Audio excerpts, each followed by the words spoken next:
കഴിഞ്ഞ ആഴ്ച എന്നെ 47 വയസ്സുള്ള ഒരു ബിസിനസ്സുകാരൻ കോൺടാക്ട് ചെയ്തിട്ടുണ്ടായിരുന്നു.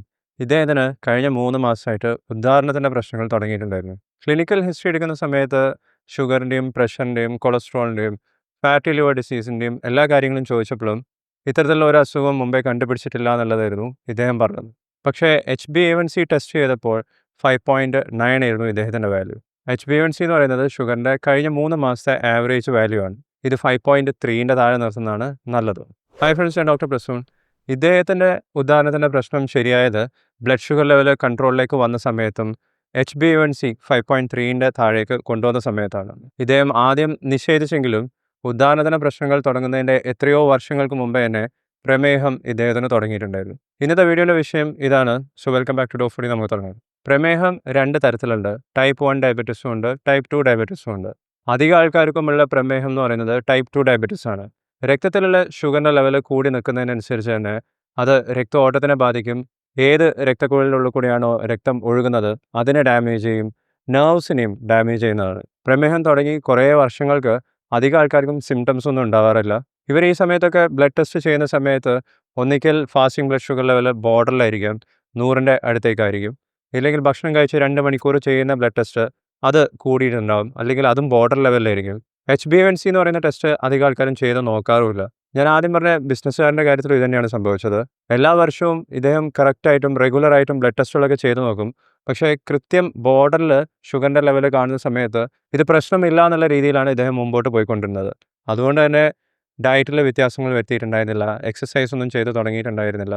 ഇദ്ദേഹത്തിൻ്റെ കാര്യത്തിൽ ഇറക്ഷൻ്റെ പ്രോബ്ലംസ് തുടങ്ങിയത് പ്രമേഹത്തിൻ്റെ ഭാഗമായിട്ടാണെന്ന് വേണമെങ്കിൽ നമുക്ക് പറയാം. ഇങ്ങനെ സംഭവിക്കുന്നത് വളരെ കോമൺ ആണ്. കുറേ വർഷങ്ങളായി നമ്മൾ കണ്ടുപിടിക്കാത്ത പ്രമേഹം അങ്ങനെ തന്നെ നിൽക്കുകയാണെന്നുണ്ടെങ്കിൽ ഈ പ്രമേഹം കാരണം തന്നെ ബ്ലഡ് വെസൽസിനും നെർവ്സിനും ഒക്കെ ഡാമേജസ് ഉണ്ടാക്കാം. ഇത് രക്തോട്ടം കുറയ്ക്കാം. ഇറക്ഷൻ എന്ന് പറയുന്നത് തന്നെ പീനിസിലേക്കുള്ള കൂടുതലായിട്ടുള്ള രക്തോട്ടമാണ്.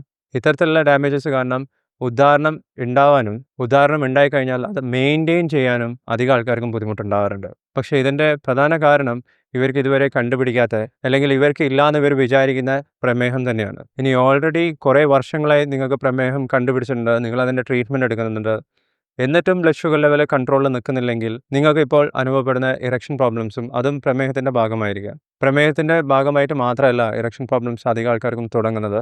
പ്രമേഹമുള്ള അധികം ആൾക്കാർക്കും ഹാർട്ട് ഡിസീസസ് ഉണ്ടാകും. ഇത് രക്തോട്ടത്തിനെ സാരമായി ബാധിക്കാം. പ്രമേഹമുള്ള അധികം ആൾക്കാർക്കും അതിൻ്റെ കൂടെ തന്നെ ഹൈ ബ്ലഡ് പ്രഷർ ഉണ്ടാകും. പ്രായം കൂടുന്നതിനനുസരിച്ചും പ്രമേഹം വരുന്നതിൻ്റെ റിസ്ക് കൂടുകയാണ് ചെയ്യുന്നത്. പ്രമേഹത്തിൻ്റെ കേസിൽ പോലെ അധികം ആൾക്കാർക്കും ഇറക്ഷൻ പ്രോബ്ലംസ് ആയിട്ടായിരിക്കും സിംറ്റംസ് തുടങ്ങുന്നത്.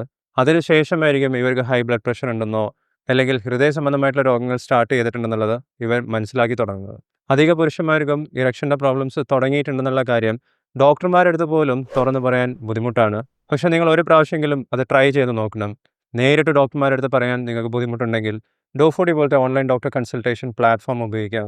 ഇത്തരത്തിലുള്ള ജീവിതശൈലി രോഗങ്ങൾ, പ്രമേഹം, ഹൈ ബ്ലഡ് പ്രഷർ പോലത്തെ ജീവിതശൈലി രോഗങ്ങളുടെ ഭാഗമായിട്ടാണ് ഇറക്ഷൻ പ്രോബ്ലംസ് സ്റ്റാർട്ട് ചെയ്തിട്ടുണ്ടെങ്കിൽ അത് കൺട്രോൾ ചെയ്യുന്നതിനനുസരിച്ചും അത് മാനേജ് ചെയ്യുന്നതിനനുസരിച്ചും ഇറക്ഷൻ്റെ പ്രോബ്ലംസും കൃത്യമായി നമുക്ക് ട്രീറ്റ് ചെയ്യാൻ സാധിക്കുന്നതാണ്.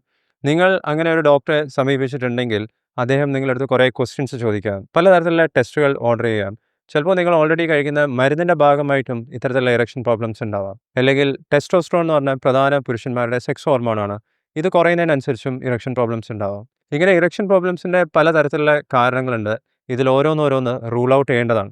നിങ്ങൾക്കും ബ്ലഡ് ഷുഗർ മുമ്പേ നോക്കിയിട്ട് ബോർഡർ ലെവലൊക്കെയാണ്, പ്രീ ഡയബറ്റിസ് സ്റ്റേജിലാണെന്നുണ്ടെങ്കിലും ഇല്ലെങ്കിൽ ഓൾറെഡി പ്രമേഹം തുടങ്ങിയിട്ടുണ്ടെങ്കിലും നിങ്ങൾ ഡോക്ടറെ അടുത്ത് ചോദിക്കേണ്ട ചില ക്വസ്റ്റ്യൻസ് ഉണ്ട്. അതിലൊന്ന്, എങ്ങനെയാണ് ബ്ലഡ് ഷുഗർ ലെവൽ കൃത്യമായി കൺട്രോൾ ചെയ്യാൻ സാധിക്കുന്നത്? കഴിഞ്ഞ 1-2 വർഷങ്ങളായി നിങ്ങളുടെ ബ്ലഡ് ഷുഗർ ലെവൽ കൺട്രോളിൽ തന്നെയാണോ നിൽക്കുന്നതെന്നുള്ള കാര്യം നിങ്ങൾക്ക് ചിലപ്പോൾ മനസ്സിലായിട്ടുണ്ടാവില്ല.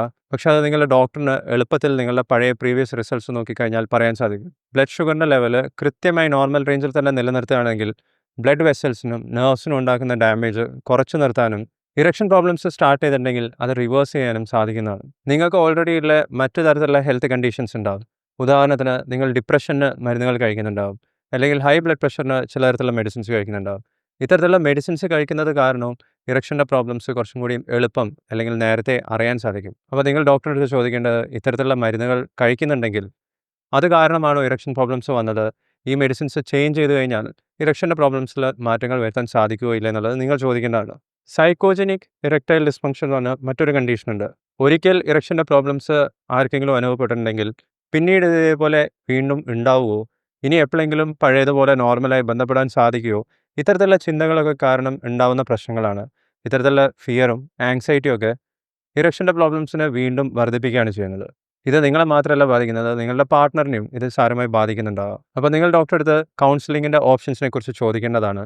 കൗൺസിലിംഗ് അറ്റൻഡ് ചെയ്തതിനനുസരിച്ചിട്ട് ഇത്തരത്തിലുള്ള ആങ്സൈറ്റിയും ഭയം ഇതൊക്കെ ഉണ്ടെങ്കിൽ ഇത് കൺട്രോൾ ചെയ്യുന്നതിനനുസരിച്ചിട്ടും സൈക്കോജനിക് ആണെങ്കിൽ അതിൻ്റെ പ്രോപ്പർ മാനേജ്മെൻറ്റ് നമുക്ക് ചെയ്യാൻ സാധിക്കുന്നതാണ്. ഇനി ഇറക്ഷൻ പ്രോബ്ലംസ് ട്രീറ്റ് ചെയ്യാൻ പലതരത്തിലുള്ള ഓപ്ഷൻസ് അവൈലബിൾ ആണ്. നിങ്ങൾ കാണേണ്ടത് ഒരു യൂറോളജിസ്റ്റിനെയാണ്. ഇതിൽ ചില തരത്തിലുള്ള മെഡിസിൻസ് വരുന്നുണ്ട്. ഉദാഹരണത്തിന് ടെഡലാഫിൽ, സിൽഡനാഫിൽ, ഹെവനാഫിൽ ഇത്തരത്തിലുള്ള മെഡിസിൻസിനെ കുറിച്ച് നിങ്ങൾക്ക് കൂടുതൽ അറിയണമെങ്കിൽ കാർഡ്സിലുള്ള വീഡിയോ തീർച്ചയായും കാണുക. ഇത്തരത്തിലുള്ള മെഡിസിൻസ് നിങ്ങൾക്ക് എടുക്കാൻ പറ്റുന്നില്ല, നിങ്ങൾക്ക് മറ്റു തരത്തിലുള്ള മെഡിക്കൽ കണ്ടീഷൻസ് കാരണം ഇത്തരത്തിലുള്ള മെഡിസിൻസ് എടുക്കുന്നത് സേഫ് അല്ലെങ്കിൽ മറ്റു പലതരത്തിലുള്ള ഓപ്ഷൻസ് അവൈലബിൾ ആണ്. ഉദാഹരണത്തിന് സപ്പോസിറ്ററീസ് ഉണ്ട്, പീനസിൽ ഇഞ്ചെക്ട് ചെയ്യാൻ പറ്റുന്ന തരത്തിലുള്ള ഇഞ്ചെക്ഷൻസ് ഉണ്ട്. ഇത്തരത്തിലുള്ള മെഡിസിൻസും വർക്ക് ചെയ്യുന്നത് ഓറൽ മെഡിസിൻസിനെ പോലെ തന്നെയാണ്. പീനസിലേക്കുള്ള രക്തോട്ടം കൂട്ടും. ഇറക്ഷൻ പെട്ടെന്ന് അച്ചീവ് ചെയ്യാനും ഇറക്ഷൻ കുറേ സമയം നിലനിർത്താനും ഇത്തരത്തിലുള്ള മെഡിസിൻസും ഹെൽപ്ഫുൾ ആണ്. മറ്റൊരു ഓപ്ഷനാണ് വാക്വം ഇറക്ഷൻ ഡിവൈസസ് ഉണ്ട്. ഇതൊരു ഹോളോ ട്യൂബ് പോലത്തെ ഡിവൈസാണ്. ഇതിൻ്റെ മറ്റു പേരുകൾ പീനൈൽ പമ്പ് എന്നും പറയും, അല്ലെങ്കിൽ വാക്വം പമ്പ് എന്നും പറയാറുണ്ട്. ബന്ധപ്പെടുന്നതിന് മുമ്പേ ഇത്തരത്തിലുള്ള വാക്വം ഡിവൈസസ് ഉപയോഗിച്ച് കഴിഞ്ഞാൽ പീനസിലേക്കുള്ള രക്തോട്ടം കൂട്ടാനും അത് വാക്വം ഉപയോഗിച്ചിട്ടാണ്. പീനസിലേക്ക് കൃത്യമായി രക്തോട്ടം വന്നു കഴിഞ്ഞാൽ അതവിടെ ലോക്ക് ചെയ്യാനും സാധിക്കുന്നതാണ്. ബാറ്ററി ഓപ്പറേറ്റഡ് ആയിട്ടുള്ള ഇത്തരത്തിലുള്ള ഡിവൈസസ് വളരെയധികം സേഫുമാണ്. പിനൈൽ ഇംപ്ലാന്റ്സ് എന്ന് പറഞ്ഞ തരത്തിലുള്ള സർജറീസും ഇറക്ഷൻ പ്രോബ്ലംസിൻ്റെ ട്രീറ്റ്മെൻറ്റിൻ്റെ ഭാഗമായി ഇപ്പോൾ അവൈലബിൾ ആണ്. ഇതൊന്നും കൂടാതെ നിങ്ങൾക്ക് നിങ്ങളുടെ ലൈഫ് സ്റ്റൈലിൽ പലതരത്തിലുള്ള മാറ്റങ്ങൾ കൊണ്ടുവരാം. നിങ്ങൾ പുകവലിക്കുന്ന ഒരാളാണെന്നുണ്ടെങ്കിൽ സ്മോക്കിംഗ് കംപ്ലീറ്റ് ആയിട്ട് നിർത്തേണ്ടതാണ്. മദ്യപിക്കുന്ന ആളാണെന്നുണ്ടെങ്കിൽ അതിൻ്റെ അളവ് കുറയ്ക്കേണ്ടതാണ്. ഇതെല്ലാം പീനസിലേക്കുള്ള രക്തോട്ടം കുറയ്ക്കാൻ കഴിവുള്ള തരത്തിലുള്ള ഹാബിറ്റ്സ് ആണ്. എക്സസൈസ് നിങ്ങൾ ഇനിയും ചെയ്ത് തുടങ്ങിയിട്ടില്ലെങ്കിൽ തുടങ്ങേണ്ടതാണ്. ഫൈബർ കൂടുതൽ അടങ്ങിയിട്ടുള്ള ഭക്ഷണം കഴിച്ച് തുടങ്ങിയിട്ടില്ലെങ്കിൽ അതും സ്റ്റാർട്ട് ചെയ്യേണ്ടതാണ്. ഇതെല്ലാം നിങ്ങളുടെ ഇറക്ഷൻ പ്രോബ്ലംസ് ട്രീറ്റ് ചെയ്യാൻ നിങ്ങളെ ഹെൽപ്പ് ചെയ്യും. അതിനോടൊപ്പം നിങ്ങളുടെ ബ്ലഡ് ഷുഗർ കൺട്രോളാക്കി നിലനിർത്താനും ഈ പറയുന്ന ലൈഫ് സ്റ്റൈൽ ഹാബിറ്റ്സ് വളരെയധികം ഇഫക്റ്റീവാണ്. 5 മാസം കൃത്യമായിട്ടുള്ള എക്സസൈസും പ്രമേഹത്തിനുള്ള മെഡിസിൻസും ഡയറ്റിലും വ്യത്യാസങ്ങൾ വരുത്തിയതിന് ശേഷം ഇറക്ഷൻ ടാബ്ലറ്റ്സ് എടുക്കാതെ തന്നെ ഞാൻ ആദ്യം പറഞ്ഞ ബിസിനസ്സുകാരൻ്റെ ഇറക്ഷൻ പ്രോബ്ലംസും കറക്റ്റ് ചെയ്യാൻ പറ്റിയിട്ടുണ്ടായിരുന്നു. ഇത് നിങ്ങൾക്കും ട്രൈ ചെയ്യാവുന്നതാണ്. ഇറക്ഷൻ റിലേറ്റഡ് ആയിട്ട് നിങ്ങൾക്ക് എന്തെങ്കിലും സംശയങ്ങളുണ്ടെങ്കിൽ വീഡിയോൻ്റെ താഴെ കമൻറ്റ് ചെയ്യുക. പുരുഷന്മാരുടെയും സ്ത്രീകളുടെയും സെക്ഷൽ ഹെൽത്തിനെ കുറിച്ച് ഞാൻ ചെയ്തിട്ടുള്ള എല്ലാ വീഡിയോസും നിങ്ങൾക്ക് ഈ പ്ലേലിസ്റ്റിൽ കാണാം. ഈ വീഡിയോ നിങ്ങൾക്ക് ഇഷ്ടപ്പെട്ടിട്ടുണ്ടെങ്കിൽ ലൈക്ക് ചെയ്യുക, ചാനൽ സബ്സ്ക്രൈബ് ചെയ്യാൻ മറക്കരുത്. ഞാൻ നിങ്ങളെ നെക്സ്റ്റ് വീഡിയോയിൽ കാണാം. ബൈ.